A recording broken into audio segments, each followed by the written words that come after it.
Welcome again. आज की इस वीडियो में हम जो है वो मज़ीद HTML स्टाइलिंग को जो है वो डिस्कस करेंगे और उसमें हम देखेंगे कि हम स्टाइल एट्रीब्यूट को मुख्तलिफ अंदाज में मुख्तलिफ तरीक़ों में किस तरह जो है वो इस्तेमाल कर सकते हैं। तो सबसे पहले हम हेडिंग टैग को जो है वो लेकर आते हैं, फॉर एग्ज़ाम्पल H2 टैग, और यहाँ पर हम हेडिंग सेकंड हेडिंग को जो है वो इस्तेमाल करते हैं। ठीक है, for example I am red. ठीक है, हम एक और H2 जो है वो लेकर आते हैं और यहाँ पर हम लिखते हैं कि आई एम ऑरेंज कलर। ठीक है, इसके बाद हम यहाँ पर एक और H2 जो है वो लेकर आते हैं, यहाँ पर लिखते हैं कि आई एम बिग। अब आप देखें कि इन सब का साइज़ भी सेम है, कलर भी सेम है, स्टाइल भी सेम है। ठीक है, देर इज़ नो डिफरेंस। तो लेकिन यहाँ पर जो ये कह रही है कि I am red, I am N orange colour. ठीक है, लेकिन एक्चुअली में ये ऑरेंज नहीं है। और जो थर्ड नंबर पर है आई एम बिग, तो एक्चुअली में ये बिग नहीं है, बल्कि इसका भी साइज़ जो है वो बाकी दो की तरह सेम ही है। तो वो आपने क्या करना है, आपने सिंपली H2 की, यानी कि जहाँ पर आपकी सेकंड हेडिंग जो है वो ओपन हो रही है, आपने यहाँ पर आना है स्पेस, उसके बाद आपने स्टाइल एट्रीब्यूट यूज़ करना है। देन आपने यहाँ पर क्या करना है, जैसे कि वो कह रही थी कि आई एम रेड, तो आपने यहाँ पर स्टाइल एट्रीब्यूट के ज़रिए आपने कलर ऐड करना है, उसके बाद आपने लिखना है रेड। ठीक है, तो इसका जो कलर है वो रेड हो गया। अब यहाँ पर ये कह रहे हैं कि I am N orange colour, तो यहाँ पर आपने H2 के ओपनिंग टैग में आना है, इसके बाद आपने स्टाइल एट्रीब्यूट इस्तेमाल करना है। देन आपने यहाँ पर लिखना है कलर। जैसे ही आप कलर लिखेंगे उसके बाद आपने यहाँ पर डाल देना है ऑरेंज। देखें, वो जो कह रही थी कि I am N orange colour, वो वाकई में ऑरेंज कलर हो गया। अब देखें, नीचे वाली जो हेडिंग है वो कह रही है कि आई एम बिग, लेकिन ये इसका साइज़ जो है वो जो ऊपर वाली दो हेडिंग्स हैं बिल्कुल उन्हीं के साइज़ के बराबर है। तो यहाँ पर भी आपने क्या करना है, आपने स्टाइल एट्रीब्यूट को यूज़ करना है। इसके बाद आपने यहाँ पर लिखना है फ़ॉन्ट साइज़। तो फ़ॉन्ट साइज़ में फॉर एग्ज़ाम्पल हम यहाँ पर देते हैं 40px। तो जैसे आप 40px जो है ये बहुत ही कम साइज़ है, यहाँ पर हम देते हैं 60px। तो देखें, अब इसका जो साइज़ है वो बाकी जो ऊपर दो हेडिंग्स हैं उनसे बढ़ गया। तो जैसे ये कह रही थी कि आई एम बिग, तो ये यहाँ पर बाकी में बिग हो गई। ठीक है, अब देखें, इस सेक्शन में हमने सीखा कि हम कैसे स्टाइल एट्रीब्यूट को यूज़ करते हुए हम हेडिंग्स को जो है वो कलर दे सकते हैं, उनका फ़ॉन्ट साइज़ जो है वो इंक्रीज़ कर सकते हैं। अब फॉर एग्ज़ाम्पल हम एक सिंपल सा, जैसे कि हम पहले एक पेज स्टार्ट करते हैं, उसी तरह हम एक पेज स्टार्ट करते हैं। ठीक है, विद HTML। उसके बाद हम एक हेड टैग देते हैं, फिर उसके बाद हम एक टाइटल टैग देते हैं, इसमें हम लिखते हैं कि सैम्पल पेज। एंड देन हम यहाँ पर बॉडी टैग को जो है वो स्टार्ट करते हैं, और इसमें हम सबसे पहले H1 टैग लिखते हैं, प्राइमरी हेडिंग। एंड देन हम यहाँ पर एक पैराग्राफ लिखते हैं कि twinkle little little star.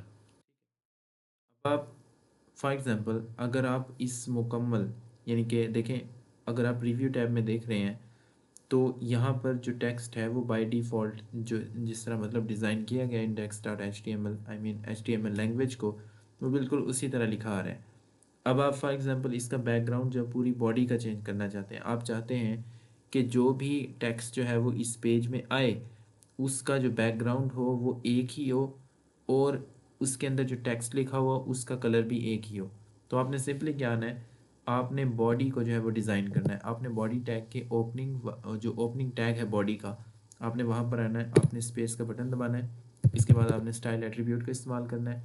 And then आपने यहाँ पर लिखना है बैकग्राउंड कलर, और बैकग्राउंड कलर में हम यहाँ पर यूज़ करते हैं फॉर एग्जांपल पाउडर ब्लू को। ठीक है, तो जैसे ही मैंने पाउडर ब्लू लिखा background colour through the style attribute, तो ये जो पूरे का पूरा बॉडी का, यानी कि जो भी अब मैं टेक्स्ट लिखूँगा इस पेज में, क्योंकि देखें जो मेन टेक्स्ट होता है, यानी कि हेडिंग्स, पैराग्राफ्स, ब्लॉक कोड, जितनी भी HTML के मेन टैग्स होते हैं, ठीक है ना, जिनसे हम गूगल को या किसी भी ब्राउज़र को बताते हैं कि इस पेज में है क्या एक्चुअली, वो सब का सब बॉडी टैग में आता है। अब मैंने बॉडी टैग को जो है वो थ्रू स्टाइल एट्रीब्यूट मैंने उसको सेट कर दिया कि उसका जो बैकग्राउंड कलर होगा वो पाउडर ब्लू होगा।